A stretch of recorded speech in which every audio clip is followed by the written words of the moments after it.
الحمد لله الحمد لله الحمد لله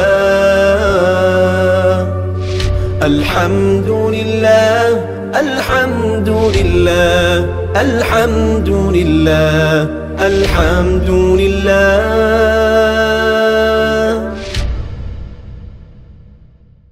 بسم اللہ الرحمن الرحیم.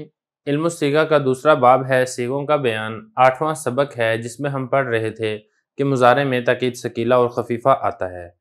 اس سبق کے 3 حصے ہم پہلے پڑھ چکے ہیں. اس میں ہم اردو سے متعلقہ عبارت کو حل کیا تھا. یہ چوتھا حصہ ہے جس میں ہم فارسی عبارت کو حل کریں گے. پہلے اب عبارت دیکھ لیں، پھر ترجمہ کرتے ہیں اور آخر میں اس کی تشریح کریں گے. در فعل مضارع مجزوم بلم و دیگر جوازم اگر لام کلمہ حرف علت باشد بیفتد چون لم یدعو ولم یرمی ولم یخشا ولما یدعو وان یدعو ولی یدعو ولا یدعو ہاکذا. برائے تاکید در فعل مضارع لام تاکید مفتوحہ و نون تاکید ثقیلہ و خفیفہ میں آید، لام در اول و نون در آخر داخل میں شود، و ثقیلہ مشدد باشد و در ہمہ صیغہ میں آید، و خفیفہ ساکن و در تثنیہ و جمع مؤنث نمی آید و در باقی صیغہ میں آید. عبارت میں نے پڑھ دی ہے، اس کا ترجمہ دیکھ لیں. فعل مضارع جو مجزوم ہو لم کے ساتھ اور دیگر جوازم کے ساتھ، اس فعل مضارع میں اگر لام کلمہ حرف علت ہو بیفتد وہ گر جاتا ہے. جیسے لم یدعو، لم یرمی، لم یخشا، لما یدعو، وان یدعو، ولی یدعو، ولا یدعو، ہاکذا. اسی طرح فعل مضارع میں تاکید کے لیے لام تاکید مفتوحہ اور نون تاکید ثقیلہ اور خفیفہ آتا ہے. لام شروع میں اور نون آخر میں داخل ہوتا ہے، اور ثقیلہ مشدد ہوتا ہے اور تمام صیغوں میں آتا ہے، اور خفیفہ ساکن ہوتا ہے، تثنیہ اور جمع مؤنث میں نہیں آتا اور باقی صیغوں میں آتا ہے. دیکھیں اس میں 2 مسئلے بیان کیے گئے ہیں. ایک مسئلہ بیان کیا گیا حروف جوازم سے متعلقہ، دوسرا مسئلہ بیان کیا گیا ہے فعل مضارع پر اگر تاکید لائی جائے ثقیلہ اور خفیفہ تو پھر اس میں کیا تبدیلی آتی ہے. پہلا مسئلہ دیکھ لیتے ہیں. پہلا مسئلہ حضرت نے یہ فرمایا کہ فعل مضارع جس کے اوپر حرف جزم داخل ہو اور جزم داخل ہونے کی وجہ سے فعل مضارع مجزوم ہو، اس میں اگر لام کلمہ میں حرف علت ہے تو پھر وہ حرف علت حروف جوازم کے داخل ہونے کے وقت گر جاتا ہے. اب حروف جوازم کون کون سے ہیں؟ ان، لم، لما، لام امر، لائے نہیں اور ان شرطیہ. یہ 4 حروف جوازم ہیں. اگر یہ ناقص پر داخل ہوں گے یعنی فعل مضارع کے لام کلمہ میں حرف علت آ رہا ہے تو وہ گر جائے گا.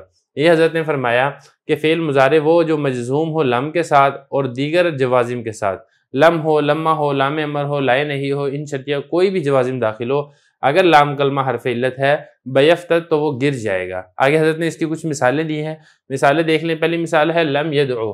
یہ اصل میں تھا یدعو تھا، جیسا کہ آپ کو معلوم ہے.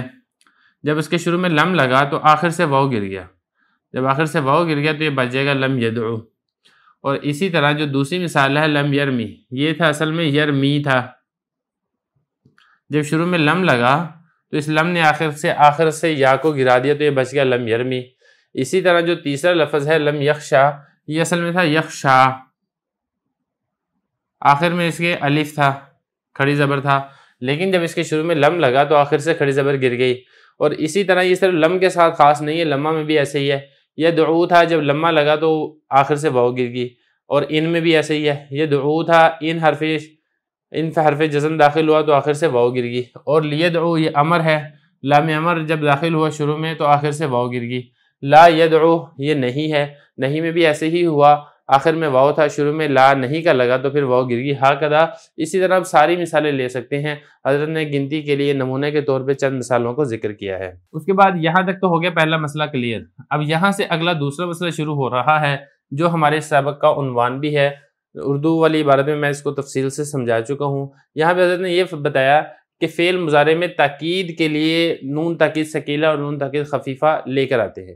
اس میں 2 کام ہوتے ہیں. ایک کام تو اس میں یہ ہوتا ہے کہ جیسے آپ کو معلوم ہے کہ فعل مضارع میں حال اور مستقبل دونوں کا معنی ہوتا ہے، لیکن جب اس میں تاکید پیدا کرتے ہیں اور نون تاکید ثقیلہ اور نون تاکید خفیفہ کے ساتھ تاکید لے کر آتے ہیں تو پھر اس سے حال والا معنی ختم ہو جاتا ہے اور صرف مستقبل والا معنی باقی رہتا ہے. ایک کام تو اس کے اندر یہ ہوتا ہے. دوسرا کام اس کے اندر حضرت نے یہ فرمایا کہ یہ جب تاکید لائی جاتی ہے تو شروع میں لام تاکید کا لے کر آتے ہیں، اور وہ لام جو تاکید کا آتا ہے وہ مفتوحہ ہوتا ہے، یعنی اس کے اوپر فتح ہوتا ہے. اس کے اوپر فتح اس لیے لے کر آتے ہیں مستقبل کی تاکید کے لیے کیونکہ مضارع کے شروع میں لام مکسورہ بھی داخل ہوتا ہے، لام کسرہ والا بھی داخل ہوتا ہے، لیکن چونکہ وہ داخل ہوتا ہے امر میں، تو امر اور مستقبل کے گردان میں فرق کرنے کے لیے مستقبل کے گردان کے شروع میں لام مفتوحہ لے کر آتے ہیں اور امر کے گردان کے شروع میں لام مکسورہ لے کر آتے ہیں اور آخر میں نون لے کر آتے ہیں۔ اب اس کے آخر میں جو نون لے کر آتے ہیں یہ نون مشدد بھی ہوتا ہے اور نون مخفف بھی ہوتا ہے۔ نون مشدد کا مطلب یہ ہے کہ اس نون کے اوپر تشدید ہوتی ہے۔ دیکھیں اس میں تاکید جو پیدا کی جاتی ہے مضارع میں، مستقبل والی تاکید، اس تاکید کی دو قسمیں ہوتی ہیں، ایک بھاری بھرکم تاکید ہوتی ہے، سخت تاکید ہوتی ہے، اور دوسری ہلکی اور نرم تاکید ہوتی ہے۔ تو جو بھاری بھرکم تاکید ہوتی ہے اس کے لیے نون مشدد لے کر آتے ہیں، اور جو ہلکی تاکید ہوتی ہے اس کے لیے نون ساکن لے کر آتے ہیں۔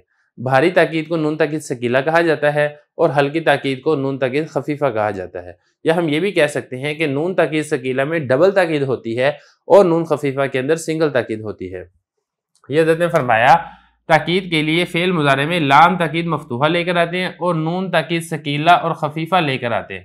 میں آیت آتا ہے لام در اول، لام شروع میں آتا ہے اور نون در آخر داخل میں شود اور نون آخر میں داخل ہوتا ہے۔ ثقیلہ مشدد باشد، ایک تو یہ فرق کر دیا ثقیلہ اور خفیفہ کے درمیان کہ ثقیلہ کی جو تاکید ہے وہ مشدد ہوتی ہے، اس کے اوپر تشدید ہوتی ہے۔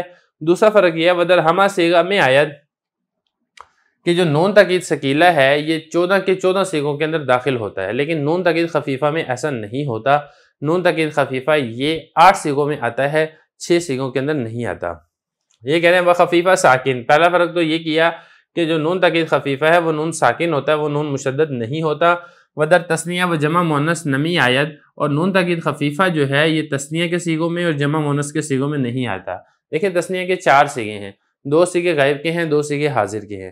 غائب کے سیغے کون سے ہیں؟ مذکر غائب، مؤنث غائب، اور حاضر کے سیغے کون سے ہیں؟ مذکر حاضر اور مؤنث حاضر۔ 4 ہو گئے تثنیہ کے سیغے اور 2 سیغے ہیں جمع مؤنث کے، ایک جمع مؤنث غائب اور جمع مؤنث حاضر۔ ان 6 سیغوں کے اندر نون تاکید خفیفہ نہیں آتا، اس کے علاوہ باقی 8 سیغوں کے اندر نون تاکید خفیفہ آتا ہے۔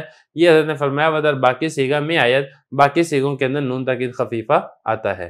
تو یہ اس کا پہلا پارٹ ہے فارسی عبارت کا۔ اگلے پارٹ میں ہم انشاءاللہ جو باقی عبارت ہے وہ حل کریں گے۔